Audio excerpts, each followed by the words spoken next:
Hey everyone, I got a really special guest for you today.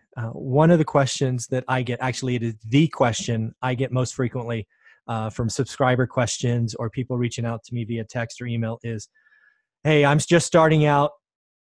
Tell me about, should I get an LLC? Should I do stuff in land trust? Should I do all of that? And if you are one of those individuals, you will know that my answer is I am not an accountant and I don't give accounting advice, and I'm not a lawyer. I don't give legal advice. But you know what? We have a guest for you today that has experience in this field, and we're going to try to answer all of those questions. So welcome to the show, Mary Hart. How are you? I'm doing great. How are you? Or to use the quote we both love, I am excellent, but trying to get better every day. Oh, I love that quote. I'm excellent, Isn't that great? but trying to get better. Yep. Yeah. Yep. I What love it would too. water do? There's a book for you. That's What would right. water do? Let's give some props. Brooklinen. That's right. Brooklinen. So, Mary, thank you for joining us. Why don't we just sort of introduce the world to who is Mary? What does Mary's business look like? And we'll just go ahead and get started. Okay, great. Well, my business is actually in transition, but my background is I'm an attorney. I'm a Section 1031 qualified intermediary. I'm a real estate agent. I'm a real estate investor, and I'm a national educator on real estate investing and lawyer topics. So that's sort of the background. I've had my own law firm for the last, 12 or 13 years, but I'm in the process of retiring, quote unquote, from the practice of law because there's too many restrictions. I'm just licensed in North Carolina and Alaska, but I want to just be consulting. So I'm transitioning from full-time law practice to consulting and mentoring, and I'm a farmer now. I have a farm in Kentucky, and that's sort of driving this process, is being able to be a farmer and do everything from my home office. Wow. And again, we're in the home office for the first time, just got set up 5 minutes ago. Looks great. Yes, I'm so excited. Yeah. Such a nerd, but I'm so excited. Yes. So you have so much stuff going on. Um, I mean, how do you even balance that? I mean, the day for you is 24 hours long, right? Or did you figure out a way to extend it? I did not figure out how to extend it. Luckily, I have a lot of energy. I don't know where that came from, but I have a lot of energy. My three sons are now officially out of the home. My youngest just went to college last week. So he's 19, and I have a 24-year-old and a 26-year-old. And so I'm now officially an empty nester. And so now I just get to work and farm and travel and do the things that I've been delaying doing for the last 55 years. So I'm excited. That is awesome. So, let's first jump in because this is a real estate kind of, investor, kind of interview, or at least this channel is. And, what does Mary invest in? What do investments look like for you? What does that box Sure. look like? My current investments are vacation rentals in Asheville, North Carolina, and I had some on the coast, but I sold the vacation rental on the coast and other places. So right now I'm just focused on Asheville. Uh-huh. I have a commercial building as well, and a retail space as well, and then I do a lot of private lending. I am looking for the next thing I'm going to do, and so I'm dipping my toe into learning about notes instead of creating them myself, actually buying them, Yep. or possibly self-storage units or something. I'm trying to figure out what to do next because I am 55. I don't want to work 80 hours a week, Yeah. and so looking for more of the passive investment. Yeah. The true mailbox money, if you will, right? Yes, With yes. notes and all of that. So that's wonderful. And, we're going to spend most of this show talking about I'll call it a consulting practice now. Is that a fair thing to call it? That is a fair thing to say. This is Yes, not legal yes. advice. We are doing consulting practice from someone who had a law firm, was licensed in North Carolina and Alaska, but we're going to talk about all of this as a consulting practice. So, Yes. I'd be remiss if I just didn't give you the number one question I get. Sure. Let's try to give you a box, and if you need more of a box, tell me. But let's assume I'm a 30-year-old investor. Gender doesn't matter. You look great. Oh, thank you. Yeah, I'm not 30. I am a lot older than 30. Thank you for that, by the way. Oh, that's awesome. You're wonderful. So Go I'm ahead. 30. I own my own home, which really means the bank owns it. I may own 20% of it or thereabouts. I have $100,000 that I would like to start investing. So outside of my primary residence, I own nothing, and I'm looking to buy something. I go to these real estate meetups. I maybe go to an educational event, and I am super excited.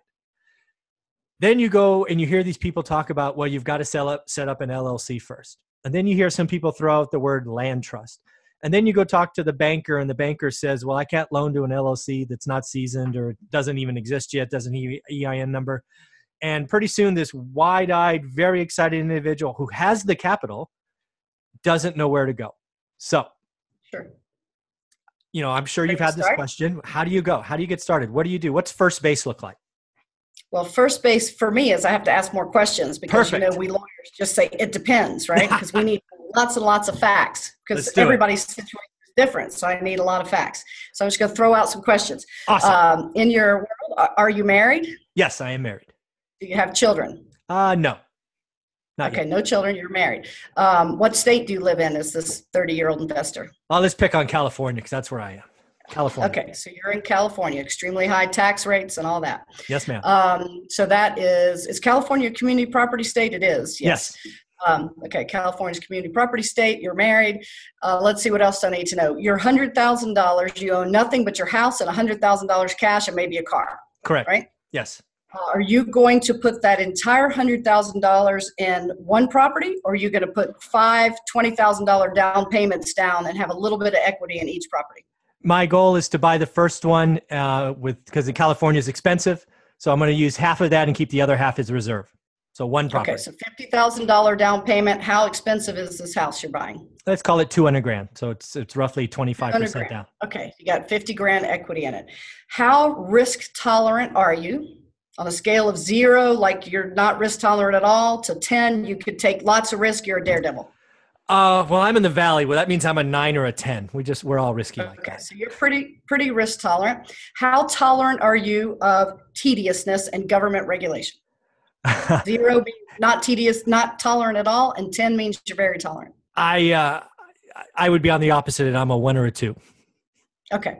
All right, that sounds like most typical Californians I know right now. Exactly. In the real estate investor world. Okay, the reason I ask all these questions is because there are lots of different ways to play this, and it really depends on a lot of factors. And if you look at this timeline, this continuum of 0 to 10 on any question, where you fall on that continuum is very different from person to person to person. Yeah. So I have to suss out a lot of facts before I can figure out where to put you on that continuum. And I can't tell you the right advice until I know kind of where you are on that continuum. Perfect. Love it. So you're pretty risk tolerant. One more question. Sure. Do you have to use a bank to get your other $150,000 mortgage, or can you use a private lender? Do you know any private lenders? Have you been introduced to any? I'm going to use a bank. I'm already pre-approved, got a 4.5% interest rate, 30-year fixed. So okay. I'm going to go to the bank for the first one. Okay. So when you use banks, of course, they're a little pickier about how things are titled. Who's on the loan, whether you have to personally guarantee it and all that, right? Mm-hmm. So you will most likely have to take title in your own name or maybe in a trust for estate planning purposes, because they tend to ignore those for risk tolerance guidelines in the banking world. Mm-hmm. It would be difficult, particularly if you have, let's say, do you have an LLC in this investor world? I'm confused and distracted by all these people telling me I need this. So or you need have that. done nothing. Done nothing. Got it. I'm sitting on my hands because I'm confused. All right. So let's say that you had decided to listen to whoever said set up an LLC, and you went ahead and did that, but it was brand new. Okay. It wasn't capitalized. It didn't have any assets in it yet. This house was going to be the first asset. You don't have any cash in it. You've never had any creditors. You've never done anything. Okay. Well, if you take that to the bank and try to buy an LLC, you're probably going to get shut down, right? So a lot of times when we see first-time investor buyers who don't have a seasoned LLC, do not have a lot of history behind them, we say take title in your own name or potentially in an estate planning trust for a little anonymity. Because let's say if the deed reads, the ABC trust, mm-hmm. we don't know for sure that that's you on the public record, right? Mm-hmm. So that type of trust can provide a little anonymity. It's not as good as a land trust. And we can talk a little bit about land trust in a minute. But the bank is probably going to want you to take title in your own name, and they're probably going to want you to personally guarantee it. A lot of people get really scared about the personal guarantee, but I mean, I've been buying and selling property. Like I said, I'm 55. I've been buying and selling property since I was 28. I've always signed a personal guarantee with a bank loan. I don't worry about it because I know I'm not going to get the loan if I don't agree to personally guarantee it. So I take that risk assessment and decide to personally guarantee it. So you're probably going to have to do that with a bank loan. Now, a land trust, what that is it's not really a creditor protected entity like an LLC is. An LLC has built-in creditor protections under state law. A land trust does not have any inherent built-in creditor protection, but it is a good smokescreen kind of tool. And if you had been doing this for a while and you think you could get a bank loan through a land trust, it might be a way to go. But that's unlikely that a bank is going to agree to a land trust. By its definition, a land trust says the trustee, whoever you name, is prohibited from even disclosing the beneficiary of that land trust. The bank is not going to like that, right? Mm-hmm. And so I suspect you'll probably have to take title in your own name. So what that says, however, is you're potentially open to a claim, right? Mm-hmm. Your tenant slips and falls in your house, you've got a problem. So I kind of look at asset protection as layers of the onion. And I stole this completely from somebody else a long time ago, but I've adopted it. I see the first layer when you buy a home, you're really exuberant, but be a good steward of your property. Make sure you guys don't get a whole lot of snow unless you're in Northern California. But if you do, like we're having here, put the ice melt on the stairs. Make sure your wiring is up to code. Make sure that you have nice outdoor lighting if you're in a place that's a sketchy neighborhood, that type of thing. So the first layer is be a good steward of your property. Frankly, the second layer is buy the best insurance you can afford. That is, it sounds expensive, but it's the cheapest really way to hopefully protect yourself for a couple of reasons. Lawyers who are representing tenants who want to sue are usually looking for low-hanging fruit, right? So if they can find a big old fat insurance policy, they're probably going to leave your other assets alone and just go after your big fat insurance policy. Second of all, your insurance company will likely defend you and pay the costs of that lawsuit if it's covered by the policy. And that brings me to the next point. Not only have the best insurance policy, but make sure you have the right insurance policy. For instance, you have this single family rental, you've got tenants in there, you need to have a landlord's policy. Not a regular old homeowner's policy, you need a landlord's policy. And in my leases, by the way, when I've had long-term rentals, I have required my tenant to get tenant's insurance to cover all their stuff inside the home. Always a good idea. But let's say that tenant moves out. You need to know how many days that house can be vacant before your insurance company will deny a claim. I've had one policy that was 30 days, another that was 90 days, whatever that is. Be aware. This isn't really about buying it, but once you've bought it, if your tenant moves out and it's taking you a while to re-rent it, make sure you alert your insurance company. They'll have to put you on a vacant home policy. It will be more expensive, but if something happens, it will be covered. For instance, I had a home that took a while to re-rent, and in that time period, somebody stole my HVAC off the side of the house. Literally cut it off, hauled it away. Right? It happens. Yep. Luckily, I was still in my first 30 days or whatever it was because I had not even thought to call my insurance company. They covered it because it hadn't been long enough. But about 2 or 3 days later, I would not have gotten that $8,000 unit replaced. So that was a big lesson to remember to add it on the checklist when you're a landlord. Oh my gosh, somebody moves out, call the insurance company.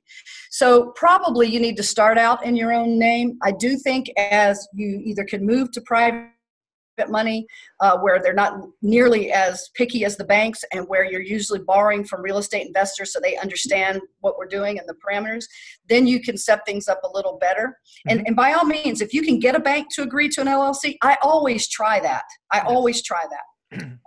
It used to work a lot better before 2008 than it does now. 2008 kind of messed it up for all of us, really. 2008 messed up a lot, so I don't know. There are many, many banks, and there are lots of different programs. I have found in my experience, particularly if you're a new person, that the smaller, more regional banks, if you have a relationship with them, they're more likely to help you out and try to work with you than if you go to Wells Fargo or Chase or one of the big banks who don't know you really. They're going to laugh you right out of their office about that kind of thing. So I don't know if that answered your question well enough, but it was frankly exactly what I hoped we were going to talk about, right? This most of the people getting into this are so excited then they do a little investigation. They get these vocabulary words thrown at them that they don't yet have context for.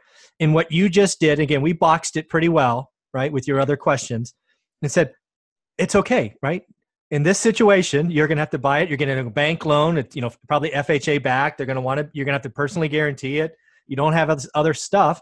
It's okay sometimes to buy it in your own name, right? And right. There are situations. The other thing I will and add, remember, you've only got $50,000 at risk, and you're going to get a Mac Daddy insurance policy. It's not like you have a $500,000 risk. Yeah, it's not owned free and clear, or it's a right. huge apartment building. Right. The only other thing I would add on top of that, that I did myself, so I say this again as my experience, is I immediately went out and also got an umbrella policy. Not only did I get the Mac Daddy landlord policy, but because I had an owner-occupied home, I now had a rental in another market that was 2.5 hours away, and I had a car. I slapped on in the beginning $1 million umbrella that has since been raised as my net worth has grown. Yep. Right? Yep. I just raised my umbrella policy, and I'm glad you brought that up. I usually always tell my clients that it's the cheapest insurance, of course, you can really get. And it just is absolutely a no-brainer to get the biggest umbrella policy you can afford as well. Yeah, totally agree. And really what this one, we could ask questions of you for a long time, but I think what we should step back and really acknowledge now is, right, you're stepping out of your practice because you see a different future. You see helping people differently, and more specifically, you see helping real estate investors with, frankly, a lot of the questions that you and I have heard at the events and forever. Sure. So I think we should talk about your consulting package, why that is interesting. And because, again, guys, did you hear, I gave her a box and she asked me like 7 questions. This is why nobody, if you ever have somebody say that this works for everybody, run the other way. It doesn't work for everyone. So why don't we talk about what you're doing? Fast. Yeah, run fast. That's something bad's about to happen. So let's talk about that. Why you're doing it, what it is, what's it look like? Let's talk. Absolutely. So I decided probably, I guess it's been about 2 years ago, to start shutting down my law firm for several reasons. I could help people. I had about 10 employees, and I've been an attorney, by the way, for 28 years. So I had my own practice for the last 12, but I've been an attorney for 28 years.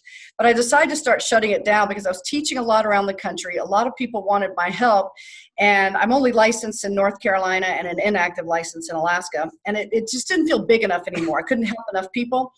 And then I thought, well, I can't go get licensed in all these states. Oh, to heck with it. I'm just going to shut down my law firm. I'm going to live off my real estate investments and be a farmer, period, end of story, which I could do. Yeah. I was just going to give it all up. That's awesome. The problem is I love to teach. Yes. And when I go like to Jim Ingersoll's event, and people ask me to teach all over the country, and I go there and I teach, and everybody wants to hire me. And I'm like, no, I'm not hireable. No. Well, so what happens is then I sort of lose my purpose for going because I feel bad. I have to tell people no all the time. So over the last 2 years, I've literally turned away hundreds and hundreds and hundreds of clients and sent them to one of my former associate attorneys. And so many people kept asking me for help and saying, but there aren't enough attorneys who understand real estate investors, which I have to say is true. I'm not tooting my own horn, but it's most lawyers don't understand it. And I didn't until I became a real estate investor and started teaching it, right? So anyway, after enough people bugged me, I thought, well, what is there a way where I can still help people spend time on my farm with my husband, doing the things I love, but feeding my soul through teaching and consulting and helping the people who really need my skill set. If you don't need somebody who has all my skill set, I don't care. Go somewhere else. You shouldn't call me. Yeah. So anyway, what I just decided to do last week, and I think I handed you a flyer. It was even crooked on my paper because I didn't have any staff anymore to help me figure out how to make the printer work in my fake office. Now I have a real office. But anyway, so what I decided to do is put together consulting packages, either for real estate investors or people who are trying to become real estate investors. And they're not cheap. The best value is the one I really want. I want people to come to my farm in central Kentucky and spend 2 days or 3 days here, digging down deep into everything they need to know, everything I can help them figure out, and they walk away, or about a week later, they get a written game plan that they can take to their attorney to implement with all the goals and the action steps and all that. Because I figured out people don't know what they don't know. And when you go into your attorney for your hour or 2 long meeting, just like I used to have to do, you can't possibly dig down deep enough to come up with the best, most comprehensive, holistic plan estate planning, asset protection planning, IRA investing, yada, yada, yada. And so that's what I want to do. And the fee for that's not cheap. It's $5,000. This is 2019. In case somebody hears this 10 years from now, it probably won't still be 5,000. It'll either be. Good point. But anyway, in 2019, the fee to come to my farm, free lodging, free food, free alcohol if you drink, and spend about 6 to 8 hours consulting with me and then having farm fun, playing with the horses, goats, cows, and the four-wheelers and yada, yada. That's what I'm hoping to do. Now, I can go to other people, but I'll charge a lot more because I don't want to do that. So right now that's set at $8,000. It may even go up. I can do video conferencing, same idea, but it's $4,000. But that's really hard to be productive in a video conference when you're trying to highlight documents and go over stuff, you know. Yeah. That's kind of it in a nutshell for the consulting. Yeah, let's talk about the $5,000 package. That's the best offer. I love the idea of having them come to you. It sort of gets them out of their headspace, right? It does. Yeah, I would actually strongly recommend that, because even if you had the money, let's just say you had and you hired her to come to you, I could tell you being in your own environment around your own stuff and all of that, it won't be as productive. If you go out to Kentucky, go out to the farm, it's going to be about this activity. Right? You're going to accomplish that, probably have a lot of fun, do things, right? If you're coming from California, we don't do that stuff normally, right? So you'll get kind of experiences. Yeah, it's awesome. I hope people take you up on that. Now I'm guessing that I've already had a few people tell me they want to, so I'm excited about that. Yeah, it's going to blow up. There's no question, right? I mean, just think about it, right? Let's go back to my example, right? I'm somebody who's, for whatever reason, I squirreled away $100,000 in the example. I'm going to be investing for probably the next 20 to 30 years. I hear all these vocabulary words like we talked about, and I don't know where to go. So you go to YouTube University, you go online, you're probably more confused when we're done with that. What you've done here. Well, you're educated. But nobody looks at your facts and puts the education with your facts. And you can't do that in YouTube University, or LegalZoom or any of that. It just doesn't work right. And then the other thing that you highlighted that I took a note down specifically is if you're not an attorney or a lawyer, what do we think, right? I'm not one, never been one, never pretended to be one. We think they're the smartest people on the planet, right? Them and doctors, those are always the A students. Those are the guys that always are freaking up the curve for me, my C student, freaking hate you all. But in the end, you're selling hours. Now they're expensive hours, right? You're not an investor. You're still selling 8-10 hours a day to do this or that, right? Filling forms and ask him 3 or 4 questions. And you probably have to go back and look up vocabulary, which, oh, by the way, you're going to charge me for. And, having an investor experience like yourself, we sort of went through your portfolio. You've been doing it for so long. You just shorten the process for everyone. And I understand, like, somebody goes to a regular lawyer and talks about wrap loans or subject to deals or private lending or land trust. Most lawyers look at you like, I don't know what you're talking about. I was one of them, so I know that. Self-directed IRA, what is that? Nobody knows what these things are. I mean, they really don't. And, if the lawyer said, well, I wouldn't put $2,000 in your IRA, because how can you invest $2,000 outside the stock market? Lots of ways. But nobody else knows that. I mean, the lawyers don't know that. And I love lawyers, some, I shouldn't say all. But we all have our little specialties. And I just happen to be blessed that even when I was a lawyer, my specialty was pretty big in the business world. But now as an investor and going to all these masterminds, I'm a trusted advisor in a lot of masterminds. So I get to hear all these people teach, like you, when I went to that event. I hear it all. So I've absorbed it like a sponge myself in the last 10 or 15 years. Combine that with what I know as a lawyer, I've been told, and I think it's probably true at this point, that I can really bring a lot to the table because I just know a heck of a lot. And I can tell people about it in non-lawyer language, which is nice. Yeah, which is key. Again, you're going to ask the questions. You're going to dig in who they are. You're going to accelerate the process because you speak the vocabulary. It's not going to be, I'll get back to you. Let me go look that up.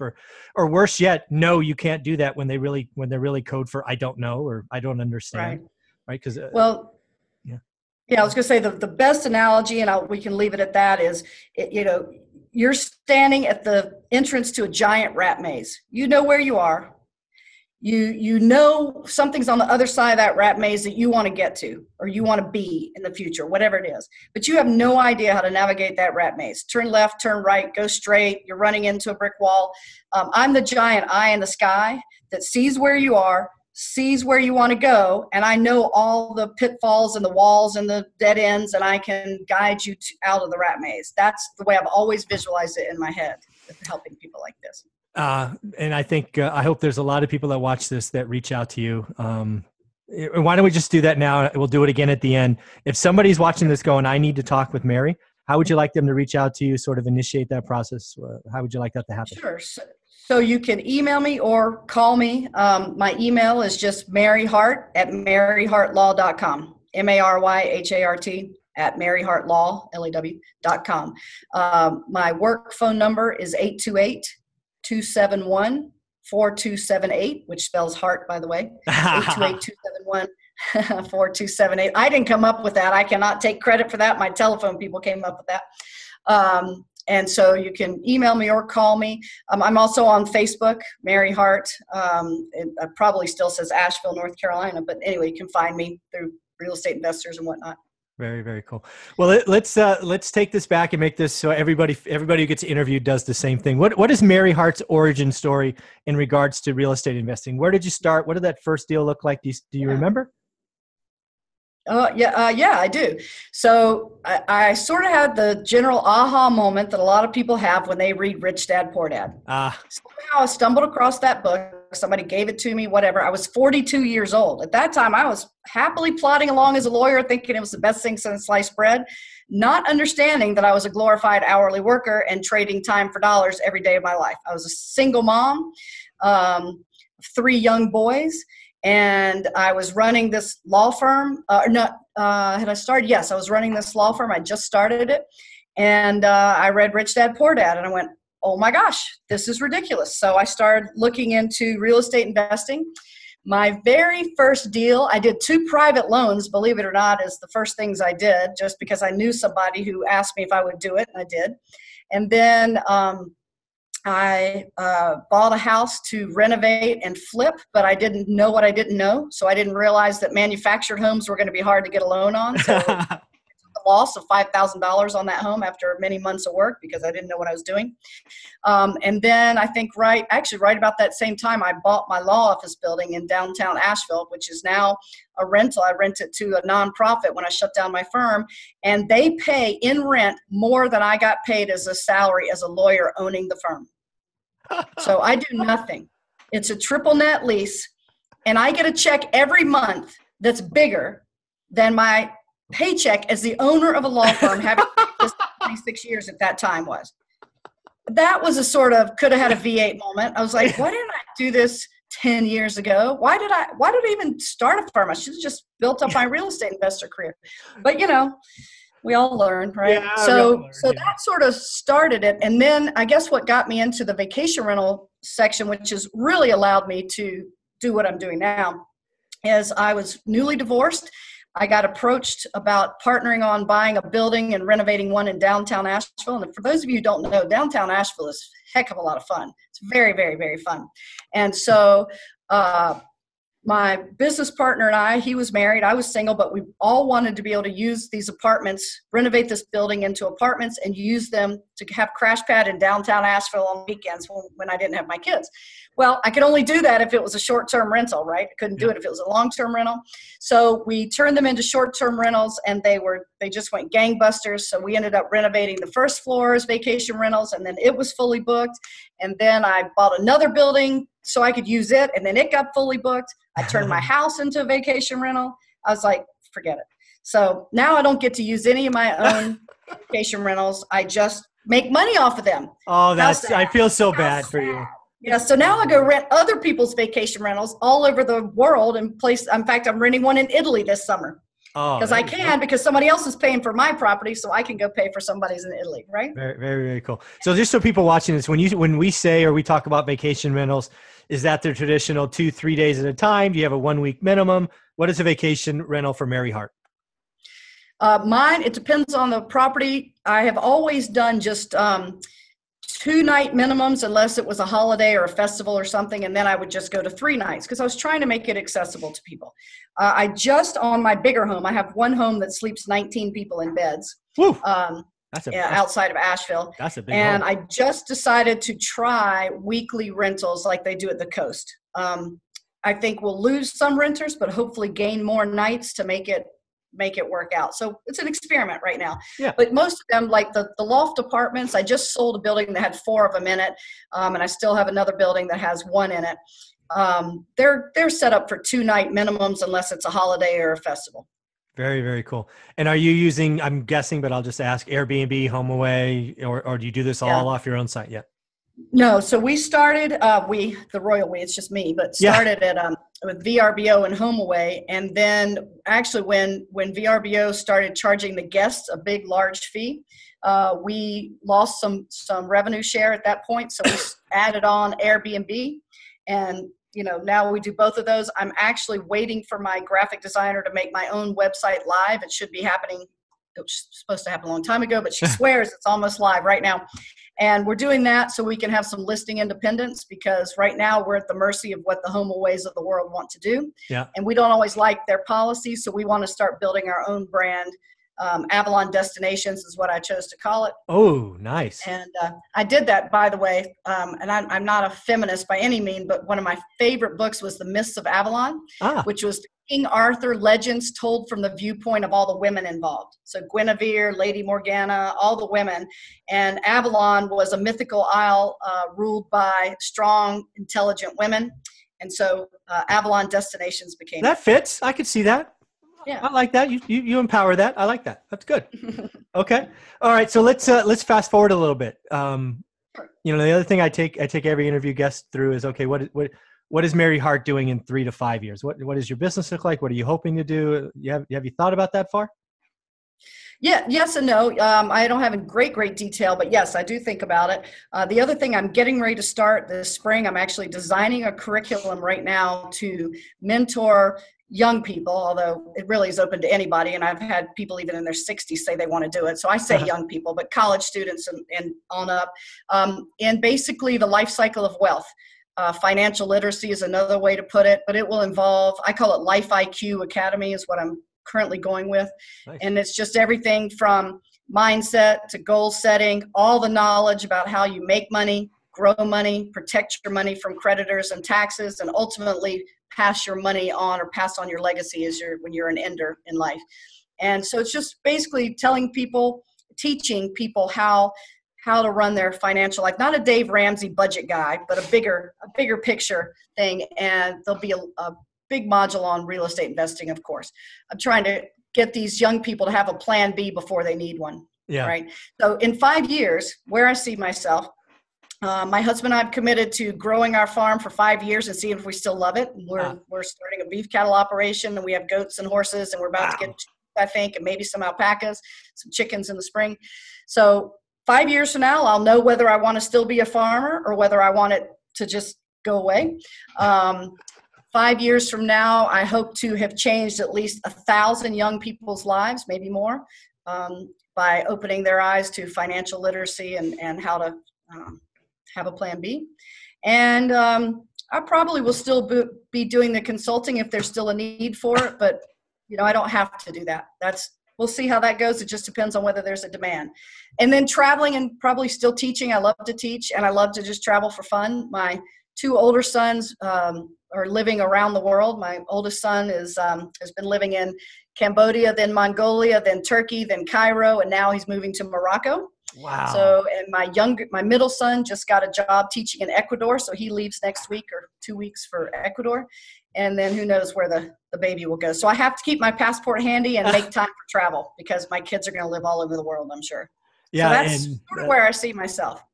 So, so if I were to summarize it, there's a little part of your world in 5 years that will be about Mary Hart, your husband, your Mary Hart, the family, that, but really it's going to be increasingly about helping others, whether that's the passionate project of helping young people write the plan B, the financial literacy. It's just, it's sad that it's never really been there. It wasn't for you and I when we were in college, right? It's still not there today. It's not a class. I have an MBA, right? You have a JD, and none of this was talked about. So I didn't learn any of it. So I read Rich Dad Poor Dad at 42. Yeah, I was like, oh my gosh, my parents have totally steered me down the wrong direction. Now, don't get me wrong, I'm thrilled to have a law degree and I'm thrilled that I've practiced for so long because it does serve me very, very well. But Sure. I wish I could have had a double track of the plan A and the plan B at a much younger age. Instead, I didn't even know there was a plan B until I was in my 40s, right? If I'd Yeah. started this in my 20s, oh my gosh, I could have helped so many more people. Yeah, we'll see. Now, and I didn't say too, in my investing world, I hope to just keep growing my passive investments and teaching my children how to do it and Yeah. leaving a legacy for them, Yeah. and just continuing to look for financial freedom so I can do what I want, when I want, where I want, with whom I want. That's a great saying. I love that one. It's yeah, there's always something for us, but it all starts with helping as many people as you can, right? It's amazing what happens when you go out there and what comes back to you. So as we close this up, I want to make sure I just turn it over to you and once again share how people can get a hold of you, talk about really the two passionate projects that you have going on. I think both of them you'll hopefully get lots of people calling you from this. So I'm going to be quiet and go ahead. Okay. Well, the easy part is how to get in touch with me. My email is Mary Hart at Mary Hart Law. It's just MaryHart, maryhartlaw.com. My phone number is 828-271-4278. So that's the easy way to get in touch with me.